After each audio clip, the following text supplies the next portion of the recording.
Welcome everyone to the second episode of the Second Look Sports Show, hosted by yours truly, Alex Mandarino. I have Brandon Brown. I have Justin Arenburg with me. We're pumped to be with you today. If you missed our first episode, shame on you first and foremost, but you can still go ahead and watch that wherever you get your podcast, Spotify, YouTube, Apple Music. We're hoping to get on a different platforms moving forward, but let's get into this episode. Before we get into anything sports related, how's the last week been for you boys? Brandon, maybe shoot it over to you. Anything that you want to share that was kind of like exciting, or maybe how did you find the first episode and how are things going for you?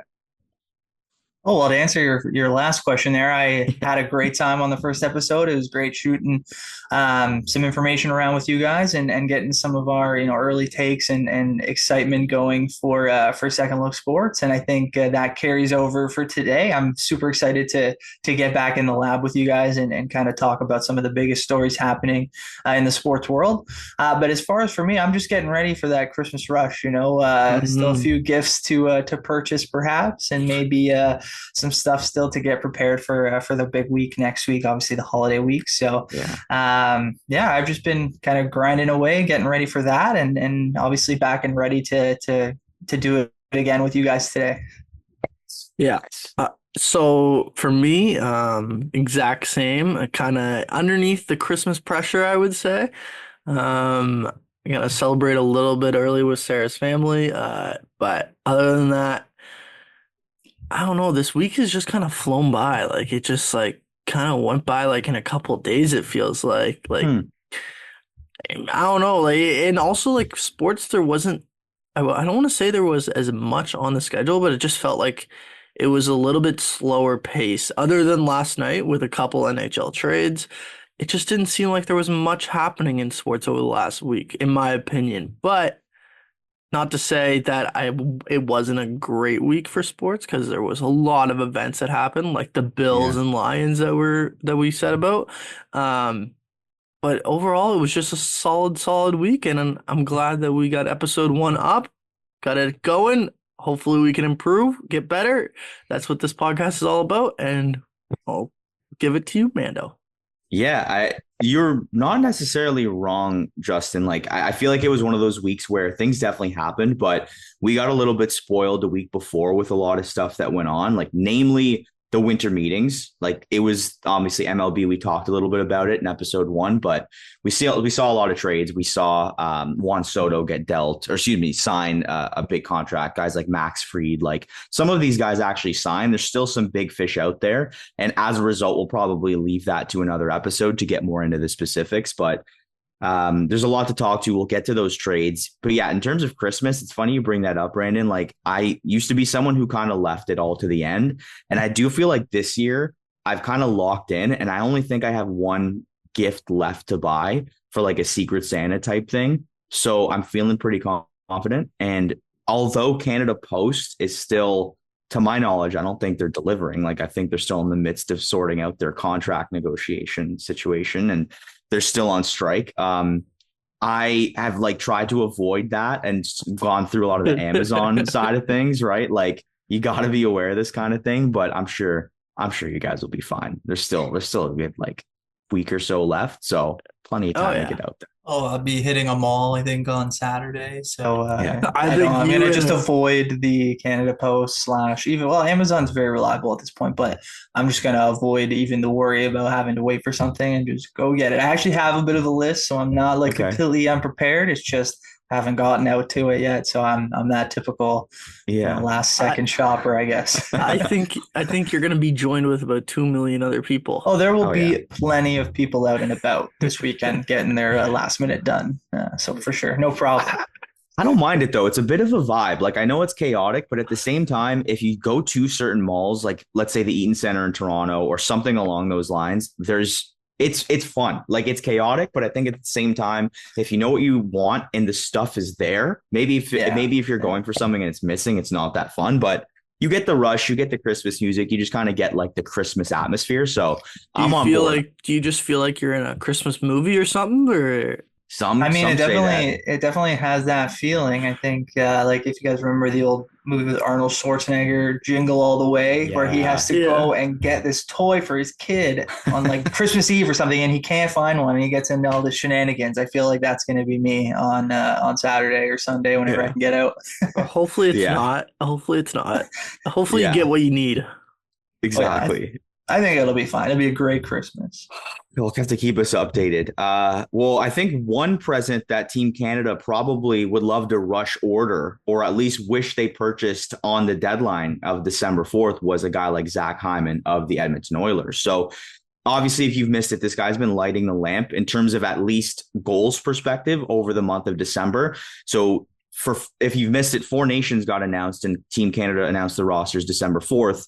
As of December 5th, Edmonton has played 6 games. Zach Hyman has 7 goals. Now, he doesn't have any assists, so he's winning the Cy Young for December, but I feel like goals are hard to come by in the NHL, as you can imagine. So a team like Canada, who has picked up a pretty well-rounded roster, I think we'd like to discuss, or I think we'd like to think, and we can definitely discuss, is it a player that you would suggest, boys, that maybe Canada could have used or would have liked to add to their roster? And let's say even further, if God forbid somebody goes down before the Four Nations roster sort of kicks off and before the tournament goes, is Zach Hyman your first call? I don't know who wants to jump in first, Justin. I know you were kind of amped about getting into this. Maybe we'll throw it to you first. Yeah, so Zach Hyman in his last 6 games has 7 goals, and that's returning from injury, like you mentioned. Yeah. And the one interesting thing to think about this is before the summer, or going into the fall, I guess, during the summer, when Four Nations was announced, Zach Hyman was essentially a lock on this Canadian team, and he played so bad through the first 2 months of the season that he played his way off of Team Canada, unfortunately. But if you really think about it, he honestly didn't, in my opinion, play his way off of it. I think the general manager and the coaches, they just didn't trust the fact that he was going to get back to what Zach Hyman did a year ago, scoring 54 goals and 16 playoff goals for a 70-goal season.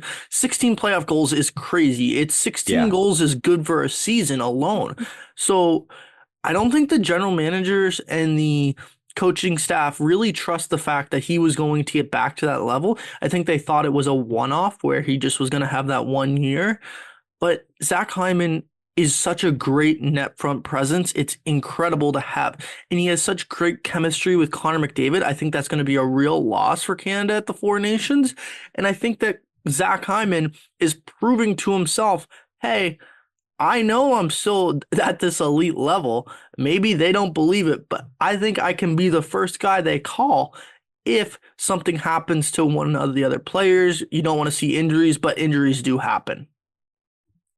Yeah, I think that's the key to this whole thing, Justin, is I think it's very possible that Hyman would be the first call that's made if an injury or if a player wasn't able to play in once the Four Nations tournament gets underway. But I think the most surprising thing about this all is what you mentioned about the relationship with Connor McDavid. I think if Zach Hyman was a player on another team, say it was the St. Louis Blues, I don't necessarily think even with a 50-goal season that he, especially after getting injured to kind of start the season, I don't think that he would have been or the team would have been as scrutinized for not taking him. But I think that relationship has created somewhat of an understanding that they would have been on the team and would have been playing together probably on the same line, with McDavid feeding Hyman the same way that they've been playing in Edmonton, which is, obviously one of the best duos in terms of, passer to goal scorer potentially in the NHL. It was projected that Hyman, and Marner were going to play on a line together all season long. That was the projection line. Like, that was the one line that always stayed still. Yeah, but that's not to say that oh, sorry, man. I was just going to add on a little bit about Jarvis, is that I really like him. And I think the difference is that I think they maybe see him as a guy who can move up and down the lineup, especially like if you're talking about a third or fourth line. Like, Hyman's a great player and he's obviously become an offensive threat, but I don't know necessarily that he always works in those, down the lineup situations. So Mando, I wonder what you think about that. No, it's a great point. Like, you can move Zach Hyman anywhere. And one of the notes I had was that, like, and you mentioned it too about his net front presence, Justin. I feel like that's pretty pretty like straightforward. We've seen that last year. He could literally stand there and the puck could just bounce off any body part. I feel like he just has that down to a T. Tristan Jarry probably wouldn't love that if he were the goaltender on the other side, if anyone had seen his comments. But all that to say that there's a lot of elements to Zach Hyman's game. When he was in Toronto, I think a few of us probably got to look at he's just a demon in the corners. Like he's the one that the reason he plays with played with Austin Matthews and Mitch Marner a lot of the time was because he could get the puck and he would be able to play make and he'd be able to win battles, which are obviously really important when you're playing with star players. And he's probably someone who would have continued to bring that emphasis within a Four Nations tournament. And in terms of chemistry, we see that Team Canada really stuck with chemistry, especially on the defensive pairings, because it is maximum a 4-game tournament. Shea Theodore and even Noah Hannafin, but Alex Pietrangelo. And then you have obviously the probably top pairing of Cale Makar and Devon Toews. So it is interesting they didn't bring him. But ultimately, when I look at the lineup, I do think that Canada is fine. And I don't think anyone is going to be panicked looking at Team Canada's roster. If anything, I do think the front office staff is probably happy to see this out of Zach Hyman, thinking, God forbid, like I said earlier, that someone goes down. The likelihood is not zero. It's very possible one of the players that is playing in the tournament either opts out for some reason or is ill or is runs into injury problems. Obviously, we don't want to see that for anyone. So it's really just one of those things where you're looking at it from a perspective of, okay, well, keep going, because earn your way onto this roster out of someone like a Robert Thomas or a Mark Scheifele, who could be another pundit kind of stepping into the lineup. But at the end of the day, I do think they have guys like Sam Bennett and Brandon Hagel who can fill that role. Maybe they're not the ones that are going to put up a 54-goal season in a 4-game span, but they do have those players that are a little bit grittier and can kind of win those puck battles. So I'm not really heartbroken that it didn't take Zach Hyman. The 16 playoff goals does add a lot. That shows that he's clutch in these pressure situations. But I do think they didn't really miss out to the point where we should be worried about their chances this tournament. Listen, I'm looking at this roster, and there's three forwards that I would take him over in a heartbeat: Seth Jarvis, Anthony Cirelli, and Brandon Hagel. I just think that he's a better overall player than those three players. And I know that you said Brandon Hagel is a great player, and I agree. Like, he can fit anywhere up and down the lineup, and you can throw him wherever. I think Hagel is a great fit. Maybe the solution is not taking Anthony Cirelli, because you already have a guy like Sam Bennett who can play center, and you don't need Anthony Cirelli. I think Anthony Cirelli is the one guy I would probably eliminate first. I get why he's on the team because of John Cooper and the Tampa Bay connection. But overall, I think Zach Hyman is so much better than Anthony Cirelli, and it's not even close. I think he would bring so much more to this Canadian roster, where some of these guys, like, when you look at the roster, like, who other than Anthony Cirelli and Brandon Hagel will get in front of and Sam Bennett maybe will get in front of the net, like, and just stand there and eat pucks. Yeah. Like, there isn't really those types of guys on this team that just go to the net and eat pucks. Zach Hyman does that. I think that's something that they're going to miss. And I think that's something that actually Connor McDavid is going to miss, because he's going to be used to having Zach Hyman in front of the net there, and then he's just not going to have him. I think my justification is that, I think if you were to put Zach Hyman, you would on the roster, you'd put him with McDavid, right? And that just, like, in a vacuum sounds perfect because they're teammates and they have chemistry. But at the same time, you look at Canada's roster, you look at just Canada's, like, talent and in a general sense, forget the roster. If you're going to say to any fan, yeah, you know what, the top line is going to be McDavid, Hyman, and Mitch Marner, and you got Crosby, McKinnon, Marchand, Reinhart sitting in the curtains waiting to be called up. I just think it's a crazy concept. So I think that's the only thing I can think of is you're going to put Hyman with those guys, which, like, in a vacuum makes sense. But thinking about that logically, it's like Hyman should not be even close to sniffing that first line. But I think he should, because the reason being is it's a 3-game tournament, right? Like, you have no time to build chemistry. Like, you got to go in there with lines that you think have the best chemistry.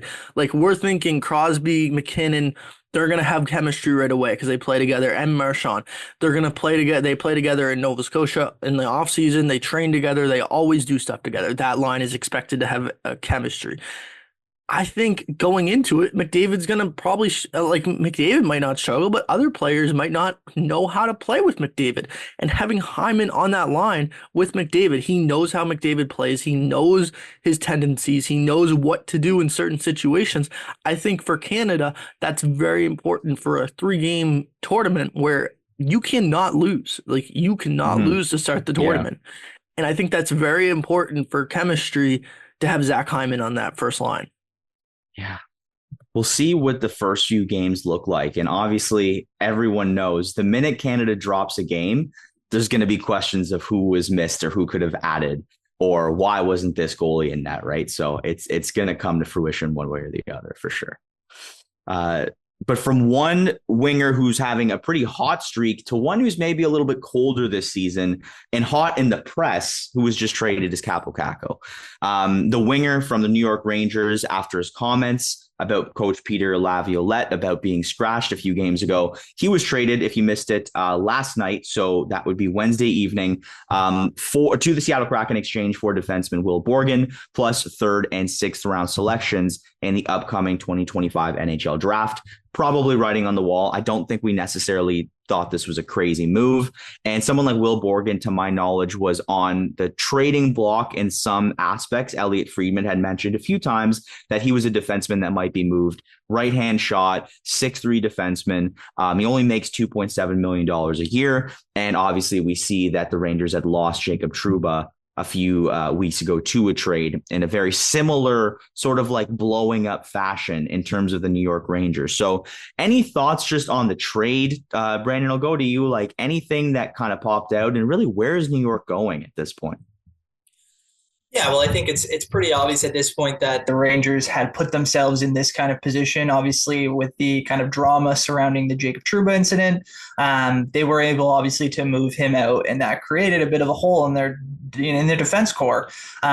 We saw the player that came back in the Trouba trade make his debut the other day after injury, to still not great results. You know, the Rangers are not playing well, especially on the back end. And on the other side, I think the Kraken have a decently deep defensive group. So I think with Borgen coming out, I think somebody like Josh Mahura or Riker Evans continues to see those minutes as well in that third pair. And I love their top four in terms of with Dunn and Larson. And then you got Alexiak playing with Montour. It's a great little group there. And I think they've got some wiggle room on the defensive end to make a trade like this. And when you're talking about a young player who was drafted, top 5 overall, he's going to be somebody who becomes, an opportunity piece. I'm not saying that Seattle is going to obviously turn this into something that nobody saw coming, or is going to make Kaapo Kakko kind of a resurgence. It's just going to be an opportunity for him. And I think they've got a ton of young players who are starting to kind of make their way in the league as well. And maybe putting him next to someone like a Shane Wright, who's kind of been through the ringer as well. You kind of give him, something relatable to see, and maybe they kind of coach him up, and in the next couple of years, you start to see what this player was supposed to become. So I think very, very minimal risk for Seattle, I think, in this opinion. 2 draft picks that, while they are in this year's draft, they're not going to be, heavy players, are not going to be big prospects.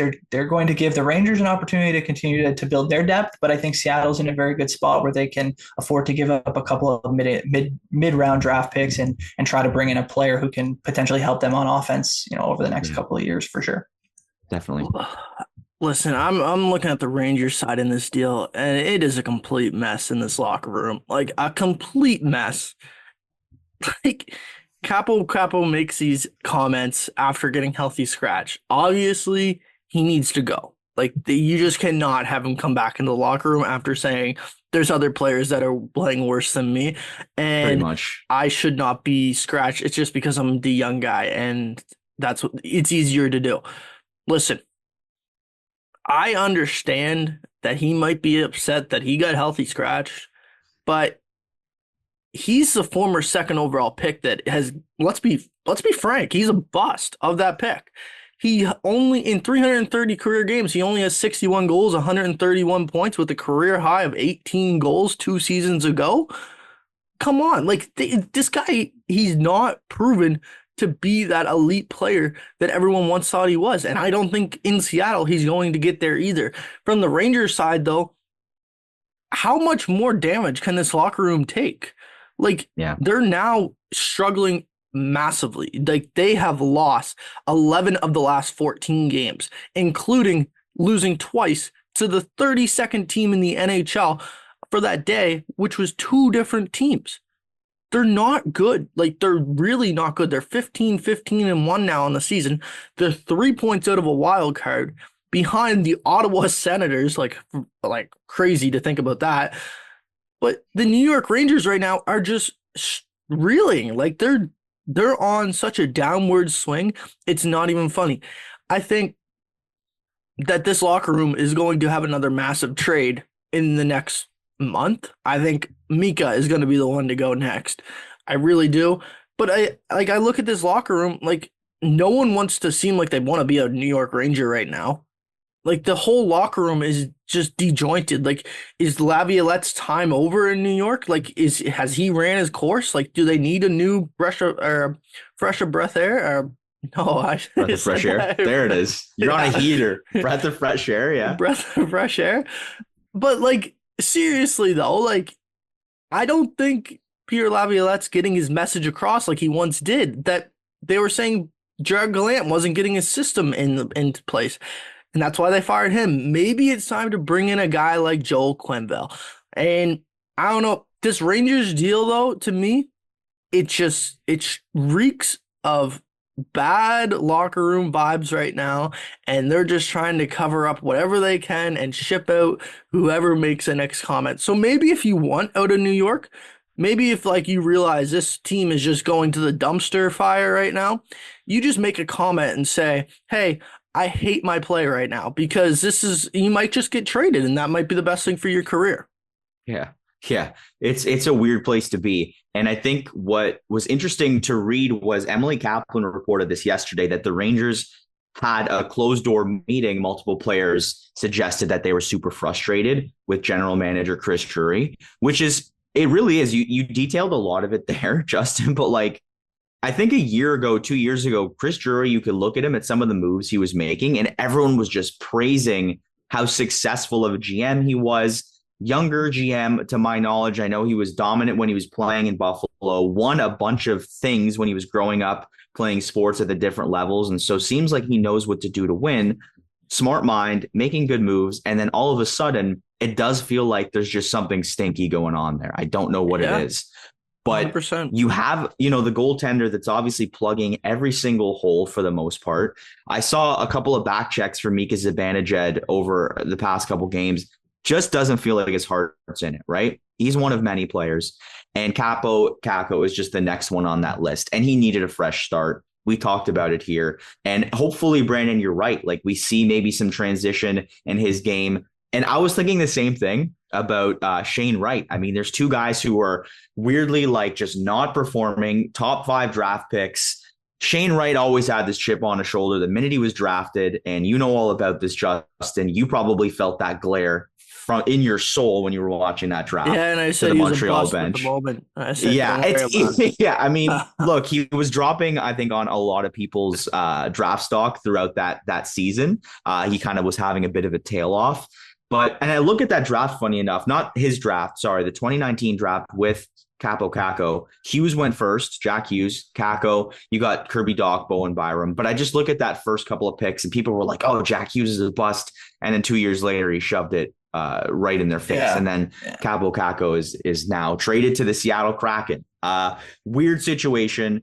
I don't really feel for the Rangers because they're the Rangers, and I don't really care. But ultimately, like, it's a weird place to be if you're a player, especially in New York, which is like a premium destination for players to go. And I also want to clarify, like, I think the trade that they got, honestly, is not bad. Like, they managed to get a decent return for Kaapo Kakko in a situation where a team could have been like, obviously, you need to get rid of this guy. Like, we're not going to give you that much, but they got a decent return. Like, I'm surprised by the return that New York got for Kaapo Kakko.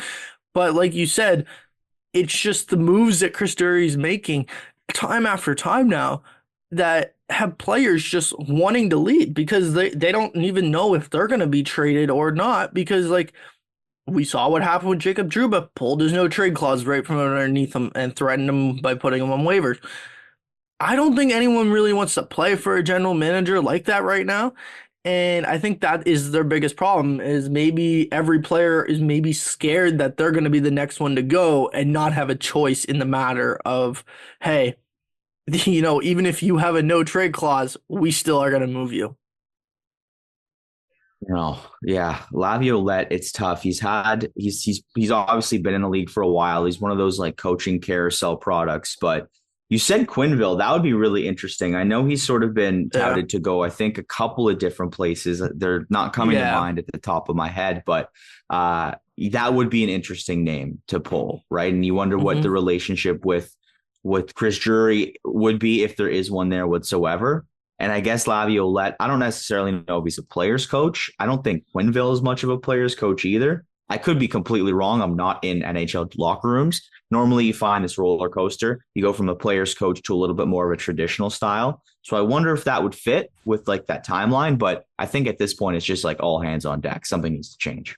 So I think the only thing with Quenneville is I think he's obviously a fantastic coach. He's got a great resume. But I think the only thing with the Rangers is that it might bring more unnecessary eyes into the locker room, onto the situation as it needs to be. I guess I would say, like, it just might create an even more like kind of a bigger media circus around the whole thing.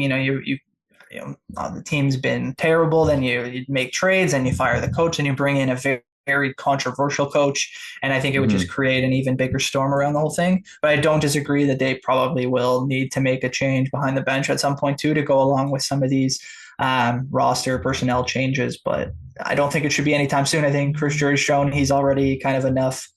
He's already been enough of a desperate kind of mover. He seems to be very reactionary, and I think Justin's hit the head on the nail on the head. Is that it'll be interesting to see in the next offseason, if they have to overpay to get guys to come there, or if they have to make assurances that they typically wouldn't in terms of keeping guys. Maybe they have to give more no moves if people are worried about that. Like, it just creates kind of a slippery slope for negotiations and for player management in general. So it's slippery. Yeah. That's a good point about Quenneville. Like, imagine just bringing a guy in and then just going, yeah, this is now our coach. And you're like, all right, well, like, you're already like, everyone is staring at you for negative reasons. You're going to bring this guy in his first job back after obviously all that went on in Chicago. I get that point. I think maybe a guy like Quenneville, but maybe not him for that reason now. But good points on both ends, boys, on that level. Before we wrap up this topic, Rangers, will they make the playoffs this year? Let's just make our predictions right now. Any thoughts? No. I've been going back and forth with this. At this point, I'm going to say no. As crazy as it sounds to me, like I wouldn't have said this even 2 weeks ago. I would say they're going to make the playoffs. But now I just don't. I don't feel that they can make up. I don't think they can make up the ground. And I think that when you have teams playing harder than what you do, like, it's one thing to lose games and play hard, but it's another thing to lose games and not play hard. I think when you look at the team, like, I think Pittsburgh plays really hard. Sometimes they don't get the results that they want, but they play really hard, and they're in the playoff mix now because of their effort to play hard over the last month and a half. And Ottawa as well, I would say. Exactly. Ottawa's really creeping. Ottawa's up there now too. And Philadelphia's in that mix. Like, Philadelphia plays hard as well. So there's two more teams in the Metro that I think are playing better than the New York Rangers right now. And I think the New York Rangers are just going to continue to go down this slope, and it's going to be a horrific season in Manhattan. Tough stretch for all New York teams. The Islanders and Buffalo Sabres not doing themselves any favors either. No one's upset up here in Toronto land. But all that to say, we'll wrap things up on the hockey talk for now, take a quick break, and we'll come back with the winners of the NBA Cup.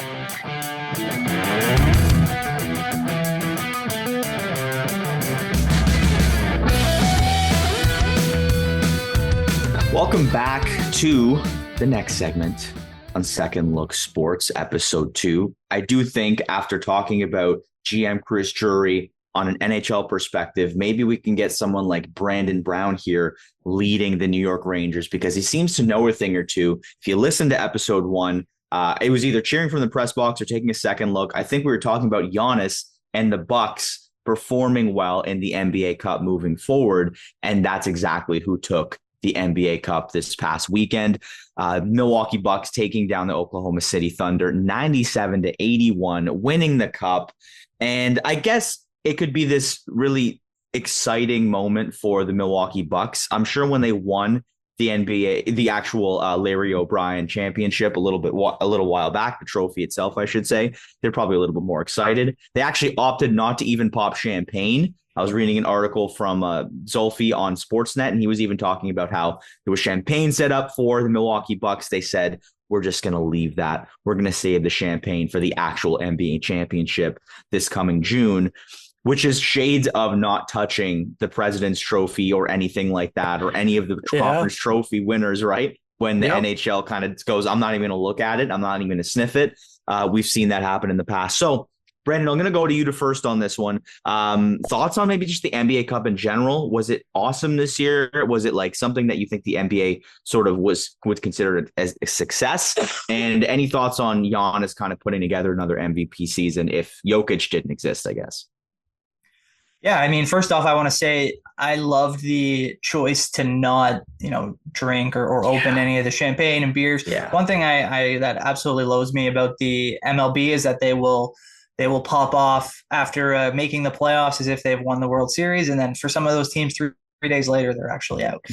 So I think it's kind of, for me, I think that was a sign that these guys are really trying to fulfill, what they maybe see as their destiny this year, go on, win the NBA Cup, and then potentially win the NBA championship as well.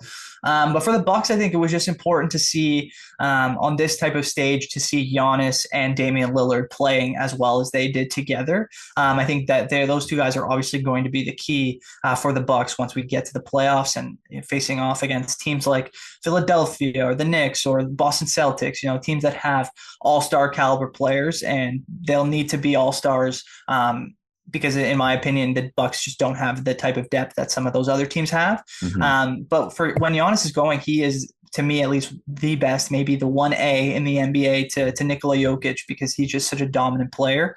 And I think the Bucks look primed to do some damage again in the playoffs this season, and I really hope it happens, because for me, I've always kind of had a kind of a thing for Giannis. I think he's a great player. He's done it the right way. I think I mentioned last week as well, and just excited to see them continue to kind of find where their path might eventually take them.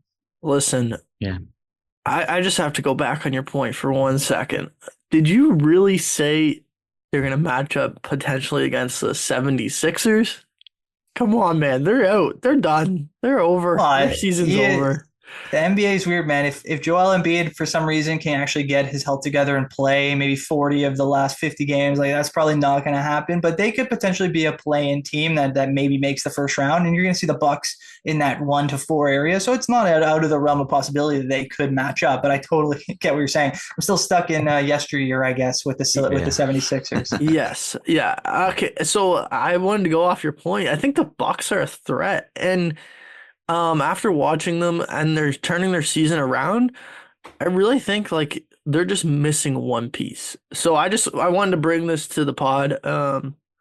What if they went and traded for like a Jimmy Butler? What if they went and did that? What if they went and, pulled the trigger on something like that? That would make them like NBA title legitimate favorites alongside the Boston Celtics in the Eastern Conference, I think. If you went and got Jimmy Butler, I think that would make them. I don't know if Miami would want to trade him to an in-conference team, but I think if the Bucks are willing to pay, I think that they can go get like a player like Jimmy Butler. I think they're missing just like one guy like that. Like maybe it's a different guy that they get, but I think if they add like someone of relevance that is actually like decently good on the floor, not just bench players or role players, I think they need another star on their roster. And I think that Jimmy Butler could be the option. I don't know I didn't really think about what an actual trade package would look like in terms of how many first round picks, because it's impossible, I feel like, to know what an actual NBA trade is going to be like nowadays, considering everyone's just sending 5 second rounders, and it just feels like for a nothing player. So like, could I see them sending 2 first rounders and 2 second rounders for Jimmy Butler? 100%. like that would be a trade package I guess I could see happening.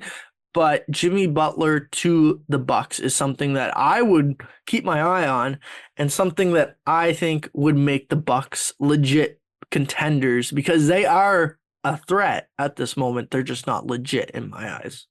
Yeah, it would kind of go back to, in some capacity, like you talk about yesteryear, Brandon, like the idea of a super team again. I feel like we've lost that, and probably for good measure. I like to see a little bit more form of building an NBA team with a lot of like core players that fill roles.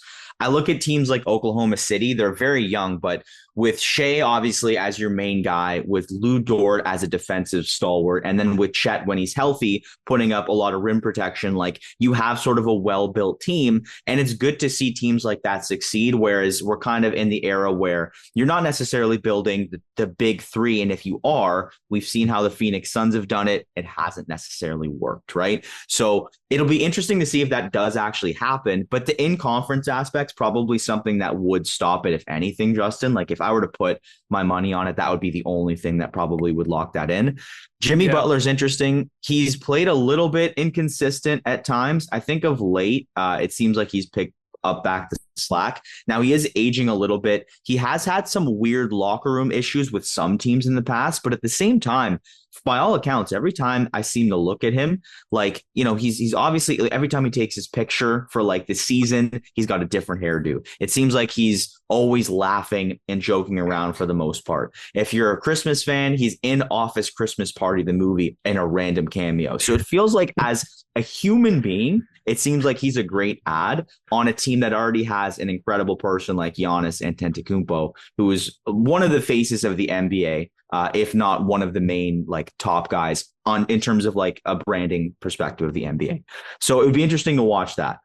I'm curious of your thoughts, guys, just maybe quickly on like the NBA Cup in general. Like I think a lot of people, especially with seeing that the ratings in the NBA have dipped a little bit because of the change of pace of play, has dipped. And so I'm curious if the NBA Cup was something that you guys actually found interesting, if it was something that the NBA would probably think, oh, we'll do this again and it'll be a big moneymaker. Like any thoughts just on the overall product at this point? Yeah, I actually think that the NBA needs to look at how they get to Vegas. I think the Vegas part, we got to the semifinals, or maybe it was just the finals that were played in Vegas. I'm not 100% sure. But I think once we got to that semifinals where it was you had kind of 4 teams left, and I think they were 4 really great teams that had a potential to win the whole thing. I think at that point is when people started to say, oh, okay, this is happening. I need to pay attention. The whole Tuesday, Friday kind of group games, I think they maybe need to look at that again, kind of create some wonky scheduling. And it kind of gives you the idea that, like, I don't really know what's going on this night, what counts towards what. I think they should look at how potentially integrating the playoff seedings from the previous year could potentially get you in a position to compete for the NBA Cup, because it also, I think, adds incentive to try to, again, push for the main goal of the season, which is to make the playoffs. So maybe they just need to do some things there, but I thought it's still very improved over last year. I don't have much on this other than I think for me personally, they got to ditch these courts. Like they're just, to me, they're a train wreck. Like I don't think anyone really likes them, to be honest. Like everything I'm seeing online is just negative reviews. And Steve Kerr, we saw the example, like Death Trap with the Houston Rockets red court. Like it's not, to me, they're not great. Like they also, I can't imagine playing on a court that just looks that way. I don't think it would be fun. I don't think it would be great. I don't think it's fun for the fans, and it definitely doesn't have a good look on TV, in my opinion. Because I think one of the courts was orange, if I'm not mistaken, and the ball blends in with it. Like it's, in my opinion, they just need to go. But overall, I will agree with Brandon. The overall product in Vegas was better than last year's. Yeah, we'll say. I think. Go ahead, Brandon. Sorry. I was just going to say, Justin, I think you're onto something with the idea that the fact that they play with the courts and then they go to Vegas and they don't use a funky court, they use like kind of a standard court. To me, says like, oh, then why don't they just do that then? Because like I think it's just a very gimmicky thing at this point. Like you can add add a logo or something for the NBA Cup or something on the courts, but like you don't need to make it all these colors, and it's probably costing a ton of money. Like I don't think 100%. yeah. Just put the NBA Cup logo like you put in the what's it called? In the final. And just have that court, and then maybe put your team logo on top of that and just call it a day. But other than that, you don't need anything. You don't need these massive or these color. I want to call them color rush from NFL. Color rush courts is what I'm going to say they are. Yeah, I think that the NBA already has too many jerseys to begin with. Like the Golden State Warriors have. I don't even think I'm exaggerating if I say they have like 15 different types of jerseys, and it's for money. Like I'm not blind to that fact, and you're gonna buy the jerseys, but new jerseys, new court colors, like what are we talking about? I already don't really love the Boston Celtics, like their TD Gardens court where it's kind of like old wood, like there's a bunch of different brown colors to it. I think you guys know what I'm talking about. Yep. And then when the Brooklyn Nets have they're like all gray court, I'm like, this is gross. I just don't think that even looks good. And it's like the most minimal change. So, and I know the Raptors kind of go and they're bleeding into the purple. And I think the purple jerseys were biased in a sense. I personally love them, especially for the 30th anniversary. But the jerseys are fine. I don't know. The court is not fine. Like a little over. Yeah, the court's not fine. Like it's a total train wreck. Let's move on with that. Yeah, let's just stick regular. That's what people just want regular. They don't want to go nuts, I think. Yeah, I mean, in terms of train wreck, I really don't like using that term in certain aspects. But unfortunately, for one of the nicer guys in the NFL, like Kirk Cousins, it's kind of how his season has derailed and become a bit of a train wreck. So if you haven't seen it, Atlanta Falcons QB, they made a change at that position. Kirk Cousins, who had signed a 4-year, $180 million deal in the offseason, $100 million guaranteed, is being benched. Sorry, pal. So Michael Penix Jr. will start this Sunday against the New York Giants. I'm just going to read off a couple stats for Cousins. I know we don't want to get too into the weeds. I think a lot of people have seen this, but in the last 5 weeks, he's thrown 9 interceptions against 1 touchdown. And he leads the NFL in interceptions with 16, which to my knowledge is like well ahead of number 2 in that list. So I don't know, boys. Like I just think this was writing on the wall. Any reason that we should have kept Cousins in? Is it for him? And maybe how does like Atlanta kind of bounce back? Will they have an opportunity for the playoffs? Justin, let's go to you for this one first. First, I just want to bring this up because I know we're not going to talk much about Penix, but I do want to say, I don't know if you guys saw the story about Penix when he found out he was going to be the starting quarterback. Did you guys see it? I haven't. I have not seen that. Okay, well, if you know me, I love to be at Costco. Well, Michael Penix was also at Costco doing what I like to do, getting a hot dog when he got the call that he was going to be the starting quarterback for the Atlanta Falcons this weekend. I think it was pretty funny because, like, you know, I'm just like him. I like to go to Costco like maybe twice a week to go get a hot dog. Like it's $1.50. It's the best deal there could possibly be in all of the world for food. Like, don't get me wrong. Don't even get it twisted. But no, it's awesome. Now, before we get into Kirk Cousins, I just want to say, like, I love that. He's just a regular dude. I think that's the kind of quarterback you want. But at the same time, if you're like, oh, this guy's about to start on Sunday, we have playoff aspirations, and he's dummying a hot dog. What's wrong with dummying a hot dog? What is wrong with Let's get some protein shakes going, Penix. Let's maybe get ready for Sunday. Do you see Mahomes' body? Do you see Mahomes? Yeah. Do you see Mahomes? It's a good point. He's got you cannot tell me that any quarterback needs to. He's earned it. He's earned the deal. He's earned that one, eh? He's earned it, eh? No, obviously. Obviously I'm kidding. He's a rookie. I mean, his metabolism is probably insanely fast, so I can imagine that's not going to affect him on the weekend, but I'm sure people will actually point to him and go, maybe if you didn't finish that hot dog, buddy, we wouldn't have thrown that second interception. Listen, but I don't know. I get asked the same thing all the time. Like maybe if I didn't eat that second hot dog, like maybe I might be a NHL player right now, but you know, times change. Okay. He'll be fine. Back to Cousins though. This was just writing on the wall. Like you said, like the Bucks the Bucks are the best team in the division. It's not even close. And the Falcons, I think they just realized their season is over because the Bucks don't play a team over 500 for the rest of the season.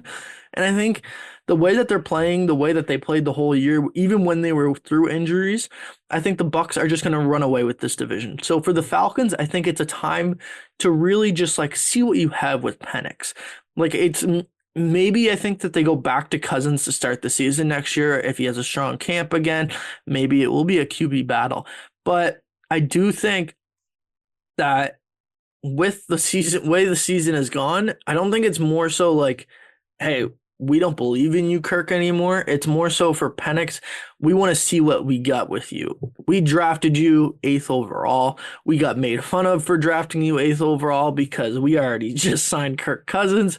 But maybe they were smart by doing that. Who knows? We'll see what happens. But I personally think that is what this decision is all about, just to see what they have in Michael Penix Jr. I mean, I think for me, I don't disagree with that point that they definitely want to see. He's played a few snaps this year, nothing obviously in terms of serious football. But to me, this signals that the Atlanta Falcons are kind of punting on the rest of this season, which is kind of strange considering that they're technically one game back of at least a tie with the not, I get it. I would pick the Bucks to win the division too. I'm not saying that the Falcons, you leave Kirk Cousins in, it's just going to miraculously turn around. But I think if you're looking at, if I'm an owner and I'm saying who's going to give me the best opportunity to go out and win a couple of games, potentially sneak into the playoffs, get an extra game in the season, I think it's still Kirk Cousins, obviously, without seeing too much of Penix. I think it's just hard to imagine that he's going to come in and the goal would be to win 2 out of 3 or 3 of their remaining games and then make the playoffs. Like I don't see it happening. And I think there's still, why not wait until you're eliminated and then you got maybe 2 games left or 1 game left. And then you say, okay, Penix, now's your time. Let's get in there. I get there's many more circumstances that I myself am not aware of. Maybe they obviously have conversations with both of these guys. Maybe the energy's not right. Maybe they're just not getting along on a certain level in terms of the coaching staff and maybe Cousins is obviously just playing so bad that they've now realized we just can't put this guy out there anymore. But when you consider the contract and then kind of the surrounding situation, I was surprised, I think. But to me, it signals that they recognize that their season might already be over and they're ready to kind of look forward to what's coming next. And whether or not that's the best decision for them at this moment, it's up for debate. But that's what I see. Yeah. That's fair. Yeah, I think that's fair. I mean, I'm looking just at the Falcons' schedule moving forward. We mentioned the fact that they're playing the Giants Sunday. That seems like a fairly it's a win that you can easily take away, right? Like I feel like I'm not going out of my way to say that they can easily win that one. The following Sunday, the 29th, they play the Commanders. Bit of a team that's obviously in the playoff hunt right now. They're in that 7th seed, but that being said, I feel like that's not safe, especially with the Rams coming and they're flustered a little bit with their rookie quarterback. And then they're playing the Panthers on Jan 5th. So it's not out of the realm of possibility that I think Atlanta can come back. But they've been in this sort of purgatory the past few years. And what I'm interested the most in is obviously to see how the skill position players kind of react to this. Because in the past 4 drafts, so this past year, obviously 8th overall, Michael Penix was drafted, shocked the world by the Atlanta Falcons. The year prior was Bijan Robinson. Then the year prior to that was Drake London. And then in 2021 was Kyle Pitts. So this team has drafted skilled position players in the first round of the past 4 drafts. And unfortunately, it hasn't sort of panned out thus far. Now, it's still very early. We'll see what Penix Jr. can bring to the mix. But I was just reading a little bit in-depth articles from ESPN that were getting into the specifics of the Penix kind of Cousins comparison. I think what Penix will at least do is he'll open up the playbook a little bit more. Because Kirk Cousins, you can see, he's not the most more mobile quarterback. He doesn't really get a lot of strength from planting his back foot and making the throw. Whereas Penix just a little bit younger. I feel like he has a little bit more flexibility. Even though he might not be the biggest scrambler himself, I think he could probably just allow the team to go deeper in the bag on the offensive standpoint and maybe open up more space for some of these receivers. And even Bijan, who's kind of a check down king and will make most guys miss on that first play. So we'll have to take into consideration if this changes their offense at all. But I'm just kind of excited. And I'm sure at least as a Falcons fan, you're like, something needs to change. We can't keep throwing the same, Einstein quote with nothing changing. Nothing's going to if we don't make a change. So it'll be fun to at least watch. I'm always pumped when I see like a new rookie quarterback play, just to kind of see how things go just for that organization in general. So I don't know. Anything else on Penix or about this situation at all here, boys? No, I hope he plays well. I'll say that. I think you'll see right away, like that first possession that they have against the Giants. It's like, are they going to be kind of bouncing around? Like they look like they've, got some reps, and then him and the skill position players, like you mentioned, Alex, they're maybe on the same wavelength, or is it going to be kind of slow and they maybe, 3 and out early, and then maybe some of the passes aren't exactly where they're supposed to be, or maybe they're having trouble communicate. Like you never know. And it's funny you bring up their schedule. You would think they are looking at it like, okay, we got 2 very winnable games, but it doesn't take much, a fumble here or a missed throw or interception, and then all of a sudden you're losing a game that you think you should have won. So I just, like you guys, I hope it goes well for them. And I mean, we talked about Bryce Young a little bit last week. Like I could just see him, let's say Atlanta is 1-win. Oh, Atlanta Falcons win and they overtake the Bucks for that 4 seed in the NFC South.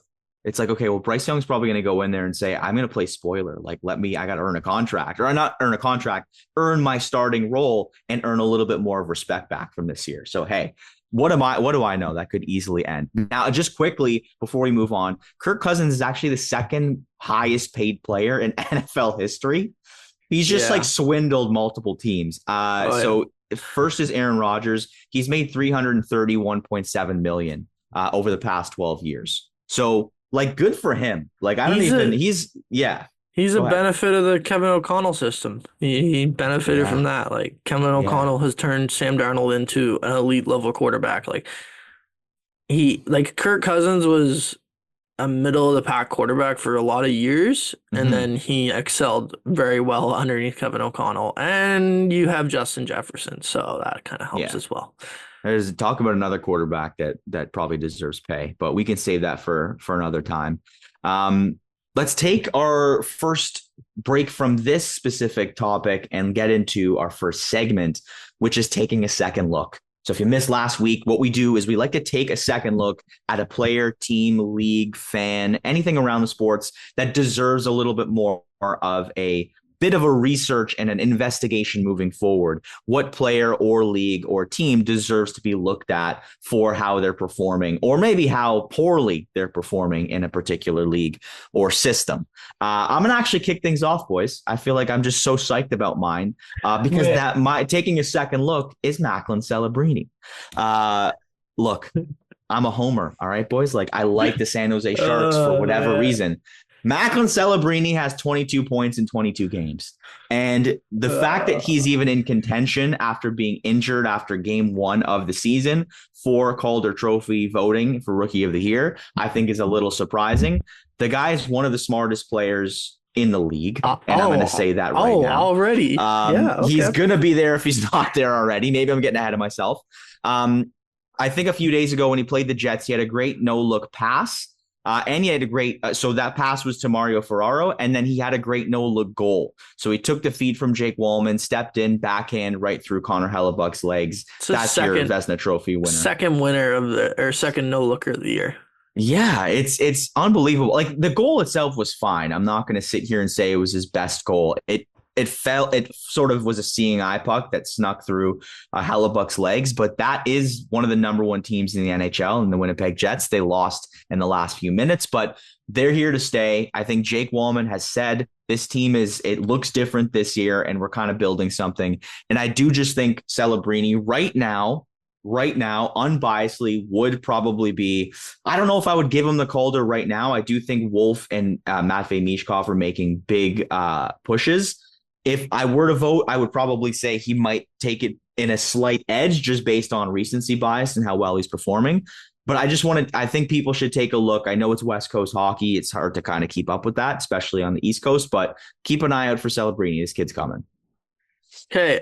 With that, I think I'm going to take over and go to my second look, or taking a second look player this week. And it's going to be Tyreek Hill of the Miami Dolphins.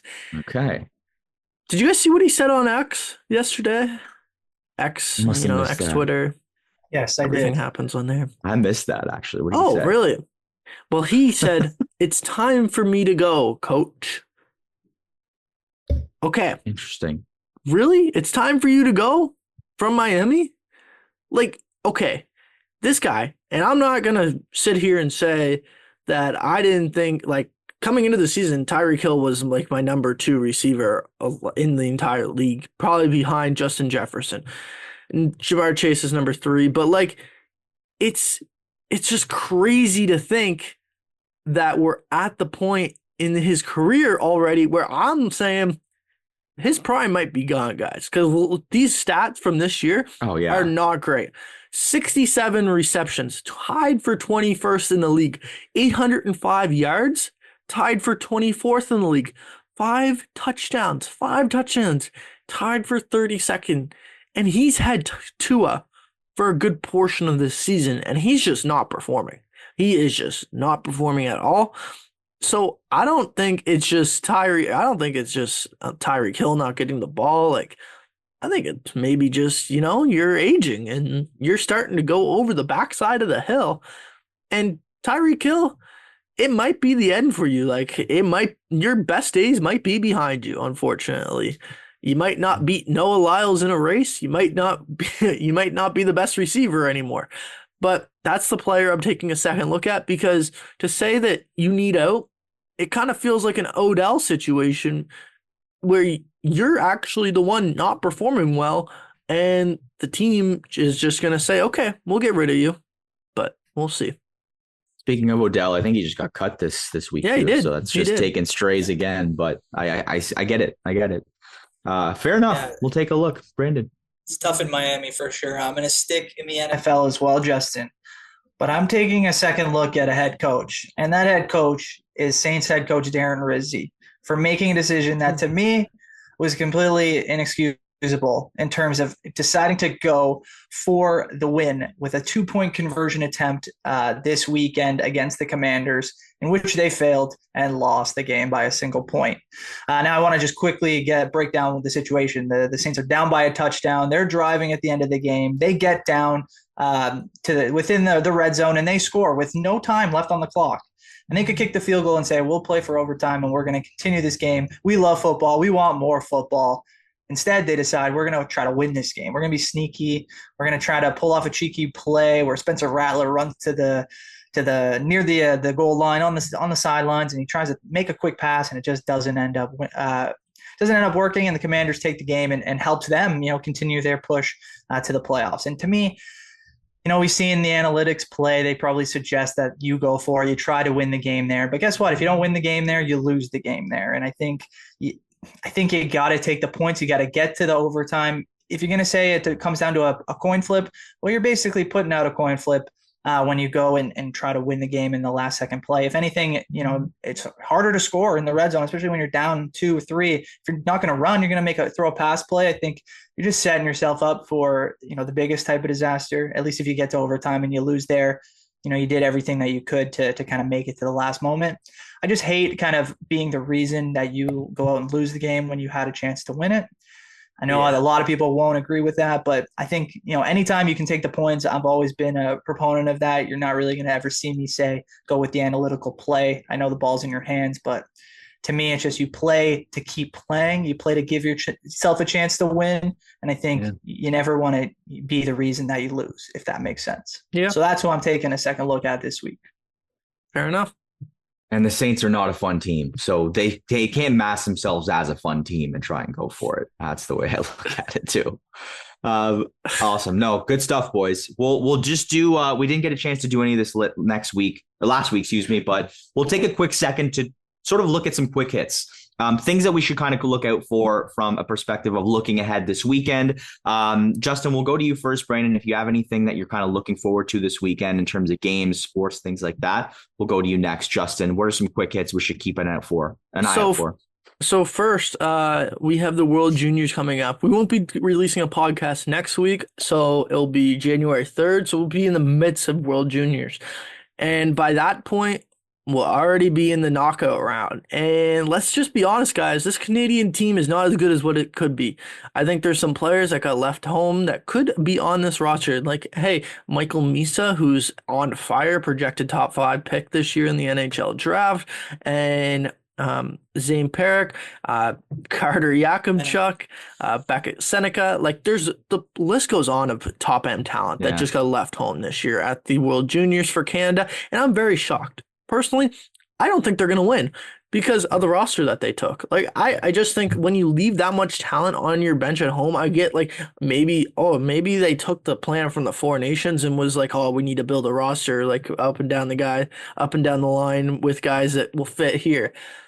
World Juniors is more so like get the best players on your team and show what kind of talent your country has. That's the whole point, is to take the best kids to win a championship, or I guess a double IHF World Junior Championship in this case. So I think Canada at this point, when we record next, will be eliminated from the tournament. I really do. I think they're going to be eliminated in the quarterfinals. I don't see how this team. I think Gavin McKenna is going to light the tournament on fire, and maybe they make it to a semis because of him. But other than that, I don't think this team is going to go far at all. Yeah, I mean, I don't disagree in terms of some of the player selection and stuff. I think you do want to give some of the best players always a chance to show out on the biggest stage. But I would be surprised if Canada didn't make it to a semifinal in this tournament. You know, hosted in Ottawa, I think Canada still has some of the best young talent in the world, really. So I think, you know, Coach Dave Cameron and his staff are going to have these guys ready to play, and maybe if they didn't take some other skill level players, they're definitely building a roster that they think can compete. And these guys are in the OHL, they're in the CHL, they know exactly the coaching staff, that is, they know exactly what they're looking for. And I would be surprised if they didn't go as deep as a semifinal. And obviously, as Canadians, we always want and expect Canada to win gold there. But I'm looking at some of the holiday games, Justin. Christmas Day, we've got Kansas City up against the Pittsburgh Steelers at 1:00, and we've got the Baltimore Ravens against the Houston Texans at, I believe that's 4:30. And those games are just going to be so good to sit down while I'm opening my presents that I bought this weekend, and just kind of relaxing and enjoying some football on Christmas Day. And if you're not a football fan, you got a ton of NBA action as well. I think it's 5 games throughout the day, basically all day long. You've got some of the best teams in the NBA playing, and they're actually going to have a special broadcast, which is going to be called Dunk the Halls, which is an NBA 2K broadcast. So you can watch some guys play some NBA 2K playing, I believe, as some of the teams that are going to be performing during the day as well. So I'm very interested to see how that plays out. Might not be the best broadcast. You might see some glitchiness or something. I don't know what we're going to see from the video game aspect, but should be a cool day of sports for sure on Christmas. Yeah. I think Netflix has the NFL games, if I'm not mistaken. That's right. So hopefully the broadcast goes better than the Mike Tyson and Jake That's Paul. a good point. Steelers, Absolutely. right? Yeah. I think the NFL double checked with Netflix multiple times to make sure that, hey, you guys are going to be good to go, and we're not going to have the same problem that Tyson Paul had, right? Like, that's not going to happen. The one thing I just wanted to mention is, I think the biggest storyline of the NFL is Mahomes this weekend, because they play Saturday and then they play Wednesday. That is 2 quick games. And I think that Mahomes, after receiving the high ankle sprain that he received, and he's probably going to play Saturday because that's just what Mahomes does. They say he's injured for like 4 to 6 weeks. It could be a 4 to 6 week injury. He's back the next game. Doesn't matter. Like, I'm very curious to see if teams target that ankle this weekend and Wednesday, and especially 2 games that quickly. I wonder if he can actually hurt it worse than what he already has. Oh, yeah. So I'm going to be very curious to see that. And the last thing for look ahead for next week, Christmas, guys. Enjoy your Christmas. Enjoy the time with the family. Enjoy everything that comes along with the holidays. I think it's the best time of the year, in my opinion. The holiday season, everyone's in the cheerful mood, or at least hopefully everyone will be Saturday for you, Brandon, at the mall. But yeah, I just enjoy your Christmas. You can listen to this pod all the way through the new year as well, because we won't be doing a podcast until January 3rd. So just look ahead to Christmas, enjoy it with the family. Listen to it multiple times. Get our numbers up, guys. We really need some help here.